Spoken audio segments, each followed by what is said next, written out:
What are the best and most difficult splits ever made by PBA pros? That's what I aim to find out in my Impossible Bowling Splits video series. In each part, I pick out some of the most impressive split conversions of all time.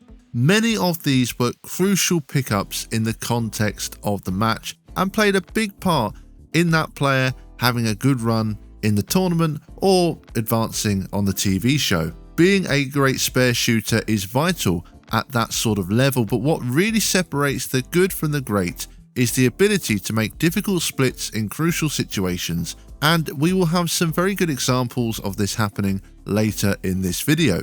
I've picked out 4 more very difficult splits for us to take a look at in this video, and don't forget to let me know any other split conversions that you think should make a video like this. And also, if you haven't seen the other parts to this series, then make sure to check out those other videos as well by heading over to my channel. Well, let's get started with this video, and we're going to start off with number 1, Jakob Butturff. Betty's telling his team right now, just get 1 more point. We lose this session 5-3 or 4-4. That's fantastic. Jakob doesn't help his cause here. It looks like he's taking the same ball, but it's got a little bit more surface and split. No! Are you kidding me? That's a fluke. That is a huge fluke. As he bounces it out off the rack, the 3-pin comes off. The 3-pin comes off the rack and runs over the 7. Watch it come off the rack. Doesn't seem fair. Here it is. Boom. At the 2019 Weber Cup, which was held in the US that year, Jakob Butturff pulled off this split in a way that seemed impossible, and in fact, on some pin setters, it would be. He bounced the pin onto the sweeper and the timing was perfect as it hit it and then spun over to the 7. This is a 1 in a million shot that would be almost impossible to recreate. If you're bowling at a center where the sweep comes down quicker or slower, then this shot probably wouldn't even be possible. Yes, it was all luck, but given how this was spared and the likelihood of this happening, I thought it deserved a place on this list.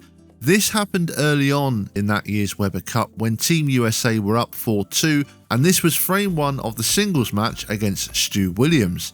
What a way to start off this match, but it turned out to be a high-scoring one as Williams got Europe a much-needed point, with the final score being 276 to 254. Number 2, Sean Rash. Goes, 9th frame.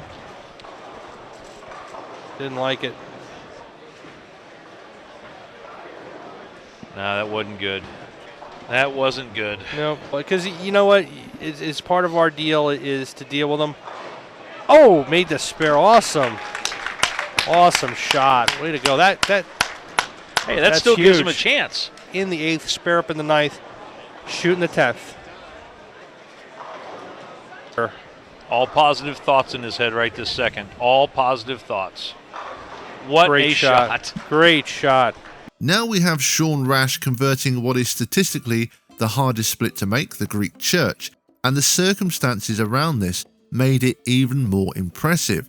It was the 2010 Comedian Championship, and Rash needed a spare and 2 strikes to make the cut.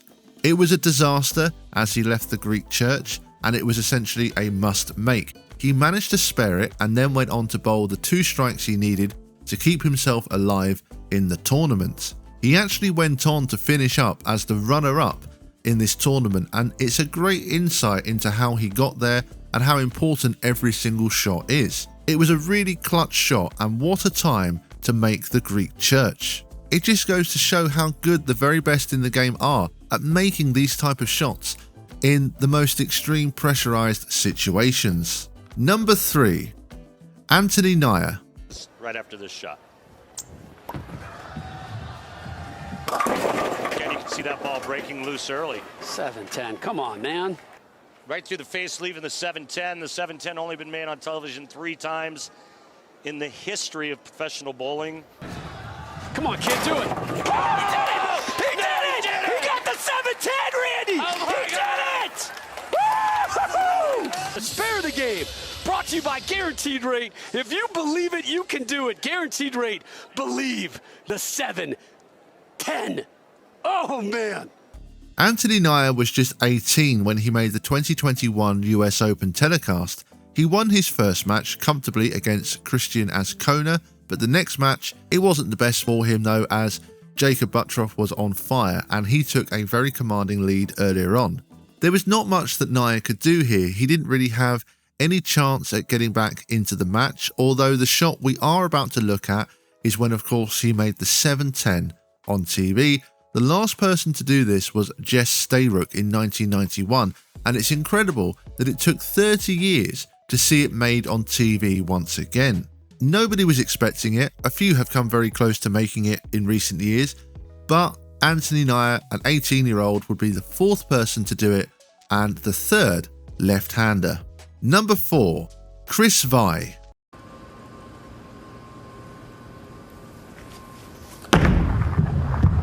Oh boy, that was in all the way. His second good miss or big miss inside. This time he doesn't get away with it. What happens there? What causes that? Well, hang on. Oh, yes!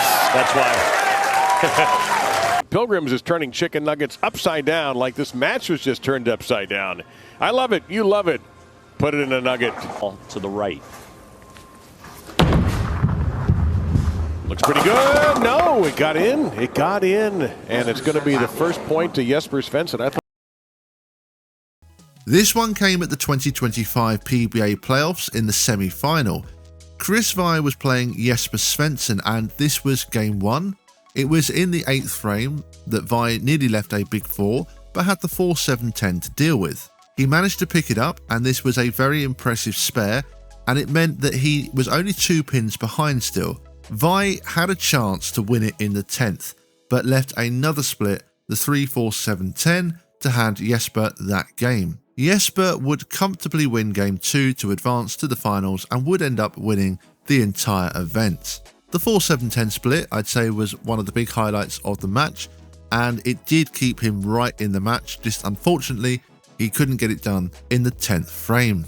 And so that will bring us to an end of this video. I hope you all enjoyed this one, and if you have, as I said, you can check out my other Impossible Splits videos by heading over to the channel, and make sure to give the channel a subscribe while you're there so you don't miss any of my future videos. If you have any other suggestions for videos that you'd like me to do, please let me know in the comment section below, and I'd like to thank you once again for taking the time to watch this video. Well, that is going to do it from me for today, and as always, thank you bowling fans, and see you all next time.